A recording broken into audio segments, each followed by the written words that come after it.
Alright, you bunch of hooligans. I have been waiting and waiting and waiting to do a review on this beautiful, lovely piece of equipment, the Eton Scorpion. First, I'll get the one bag shit out of the way, and then I'll do a review, the rest of the review, for people who stumble across this, have no idea what the one bag is, nor do they give a shit. So, the one bag, I think, it's very useful. What this is the Eton Scorpion, by the way, and this is a solar-powered, hand-cranked. Maybe you might be able to charge it with USB. I don't know. I haven't tried. I just noticed that there was a USB port in there recently. Radio and flashlight. And that's what it is. It's got weather band. It's got a AM/FM weather band. So I use this within the one bag system. Like I said, everything has to have 3 solid functions, otherwise it's not going in there. I use this to alleviate loneliness while you're out in the woods by yourself. Big fucking huge deal. You'll always be in range of some fucking some radio station somewhere, you know. Radio stations travel hundreds of miles, you know. You'll always be able to pick up something. It's great as an emergency disaster radio. You know, I've used this 2 times before. In fact, when we were in Oregon, I found out, listening to the weather radio at nighttime, it was just serendipitous, but cool nonetheless, that tsunami from Fukushima, the earthquake that fucked Fukushima all the hell and back, I found out the tsunami was coming our way by listening to this motherfucker, which was really cool. Our power goes out here up in Arkansas all the time, and it functions real well as a emergency radio. And so in a shit hit the fan situation, it would also function very well as intel, you know. You need intel. You need to know what the fuck's going on. You just need to know in order to plan your next move, make decisions and shit like that.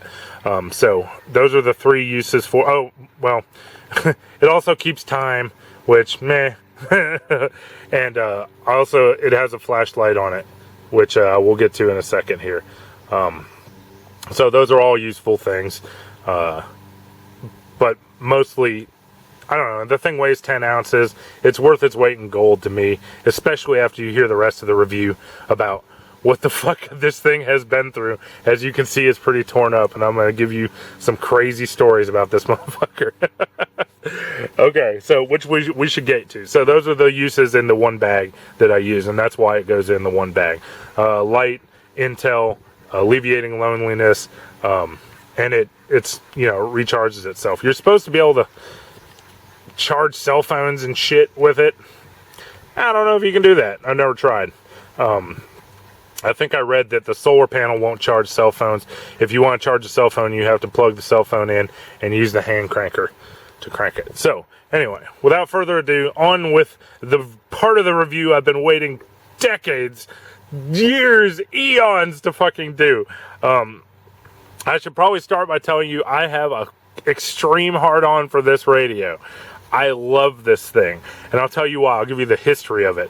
Okay, so I bought this thing, and it says it's like waterproof, you know, splash-proof, shock-proof, or it doesn't say it's water-resistant, shock-resistant, right? And I was like, oh, that's cool, you know, solar-powered, that's actually what I need. When I first got this, I used the hand crank a lot, like a lot. This is the hand crank. This part is supposed to go, I need to fucking move this. There we go. Now we'll be, okay. This part is supposed to go right here. Tucks in right up there, you know. Now, problem is, I guess I hand cranked too much or too hard, and this little plastic part broke up here. So the axle on this knob up here is just a piece of plastic that goes through the hole. I fixed that, you know, by putting a nut in there and kind of making it loose, and so you can still turn it, right? And so then it worked good for a little while, but then apparently the anchor down here is also plastic, and that broke off, sheared right off, right? And I was like, oh, motherfucker. Like, now my radio's useless, right? Wrong. Radio is not useless. We have da-na-na-na, solar power. Oh, shit. I only have 2 minutes left for this review. Fuck, okay, I gotta speed this up. No, I don't. I can just edit another video into it. Long story short, the solar power works great. Off of like a day's worth of solar charge, I get maybe 5 hours of play while I keep it in the sun, maybe 3 hours of radio play at full volume. Damn, I really need to... We're going to splice some videos here. I need to stop because I have too much to say, and I only have 1 minute and 31 seconds of video left, so I'll be back here in a second. Alright, we're back. I don't have much battery. So like I was saying, I broke the hand crank off the thing, and I thought it was useless, but no, boom, this whole solar panel, right? And so I started charging it in the window of my apartment, right, when we lived on the second floor, and it worked beautifully, like I said. On a full day's charge, like if you look out there, see all the sun out there. If I were to lay this out and all that sun out there for a full day, I would be able to take this into a closet still and get 3 hours straight at least of full blast radio play. Okay, and the flashlight doesn't drain much energy at all. If you were to play it while it's in the sun at a full charge, like I said, you get about 5 hours of radio play out at full blast out of it. The volume does seem to affect how much time you get out of it. So anyway, I was charging. I'd set it up on my window and the sun would come by and charge it. But we have cats, and the cats knocked it out of the window, second story window, and it went fell all the way to the bottom. And I was like, no, but thing still works, still plays fine, still played fine, right? And I was like, oh my god, this thing really is shockproof. So, trial number 1, fell out of a fucking 2-story window onto concrete. Still works, nothing broken. Baller. Very good sign for this thing. Fast forward a little bit. I've taken it out to the woods, used it a whole bunch. The antenna came off of it, right? This is the antenna. This is what it looks like. I think there's a little pin in there. There's supposed to be a pin that goes in there or something. If there is, I don't know how it came out. I don't know what goes on, but I know that this just comes right out. And so I was like, damn, that sucks. Y'all could have a better antenna. And I read a lot of reviews about people complaining about that too. But what I use now, I just use, you can stick anything metal down in there and it works as an antenna, as I will demonstrate here shortly. So we'll turn this bad boy on. Power switch here. No radio. Piece of wire. Now we're rocking out to alternative 90s, right? So that's, you know, any piece of metal or anything could be used as an antenna for this thing. Which is also badass. Very versatile. Makes it very versatile. So it doesn't really matter that the antenna broke. I'm not really upset about that anymore. I'd like to be able to hand crank it, but whatever. I still, to this day, only use the solar power to charge it. Like I said before, it has a USB port, so I don't know if you can charge it with double USB. Maybe you can, maybe you can't. I don't know. But now we're going to get to the really interesting trials, dudes. Okay, so fast forward even more. I come out here to Arkansas. We live next to the Buffalo National River. I'm walking around. I'm trying to charge this thing by hanging it on the back of my pack, right? Via this handy dandy thing, which at first I thought was gimmicky, but I end up using a lot to hang it up places just to play and get reception, as well as to secure it to the pack so I can charge it, or just hang it from a tree branch so it sits there and charges. So, it's on the back of my pack. I go ford a river, I forget about it. I mean, I'm more than fording this river. I'm walking around slowly observing fish for about an hour on end while this thing is just dangling in the water. Just dangling for an hour. I get back out, I start crying. Oh my god, I fucking ruined my Eton Scorpion that I love so much. Turn it on, didn't play at all. Didn't play at all. Set it aside, fucking forget about it. It's done. It's ruined. 3 months later, right, I notice a glow emitting from the flashlight. And I'm like, oh my god, the flashlight works. right? Still, it's a little wonky, and I'll get to that part in the next trial. But the flashlight works, and it started glowing, and I was like, oh my God, that thing is not broken. At least the flashlight circuitry's still there, so at least maybe I have a solar-powered flashlight. And sure as shit, I took it back out and started using it as a flashlight. One day, I noticed the screen came back. Now, you can see that's supposed to be 738, right? There's a top layer of LCD or whatever this screen is that just does not work anymore. I don't know what happened to it, and this little light seems to stay on in here. I don't know what happened to the circuitry when it got wet, or maybe it fried a certain part, but it came back on, and you can see it charging right now. Let's see if I can. You can see the charging symbol all the way on the left doesn't work, but the middle one and the one all the way on the right work, so you can still tell when it charges, which is pretty fucking cool.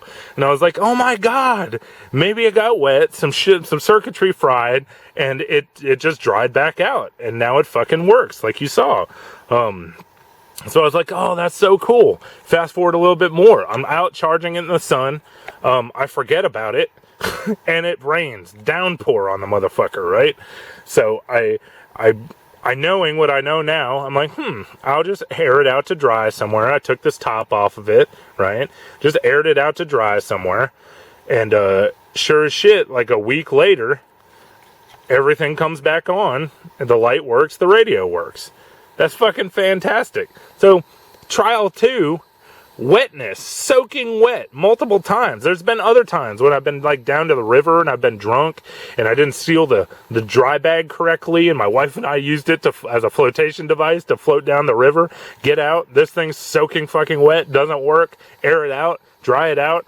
Eventually it fucking worked, which is awesome. So trial number 2, if you get this thing soaking wet and it's broken, it is far from out of the picture. Far from out of the picture. Fast forward a little bit more. We have a Great Pyrenees dog. He likes to chew the shit out of shit. I left this out in the sun charging, and he grabs it multiple times. I had to like break him of the habit. And so he liked chewing this shit off, apparently, right? He chewed the button off for the flashlight. You know, just chewing this thing. A dog has been unsupervised in chewing this thing multiple times, and it still works. It's so trial number 3, the inside of a dog's fucking jaws, and it still works fantastically. So that's, I guess that's it. That's my review. As you can see, the water has caused the light mechanism works, but it's kind of sensitive, and sometimes it'll stay on when you turn it off. So it's not, it's not tip top, but you can still turn it on and off. And especially after it's wet, if you get this thing soaking wet and put it by a windowsill and wait for it to dry out, you'll see it like slowly. These things the LEDs will barely light up and they'll emit light. And that's how you know it's working. It's coming back to life. So I guess that's it. That's the review. There is the Eton Raptor out there, which is the big brother to this. I haven't used, and I can't speak to the durability of it.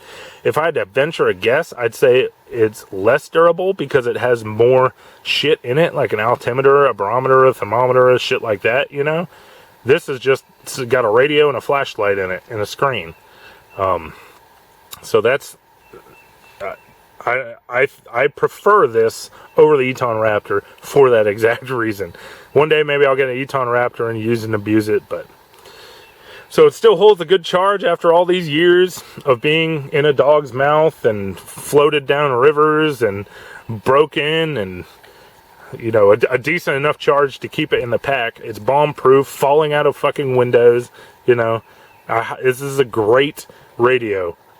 It's durable and resilient, and it's like you can get them for like $35, which is pretty fucking impressive. So I think I already showed you the features. Just got a power switch over here.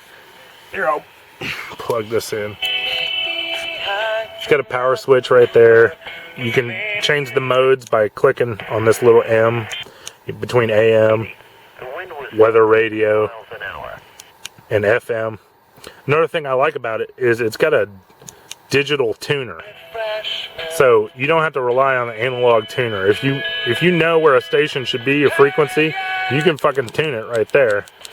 You know, make sure you're picking it up, which is awesome. That's really hard to do with the analog tuner. The volume goes up to, the numbers go up to 11. It can get pretty loud. I mean, it goes up to like 30, so. Which I find if we're all sitting around a fire, I normally use 30. But if I just have it hanging above my hammock and I'm listening to music, I just put it on 10. So. That's it, man. Highly recommended. Sorry I can't tell you more about all this jibba jabba up in here because I never use it. And I wish I could tell you more about charging cell phones, but I've never used it for that. But what I can tell you is if you buy this thing and it breaks on you, it's not down and out. Don't give up on the Eton Scorpion. This thing is a fucking beast. Alright, you guys. Have a good one, man. Boom!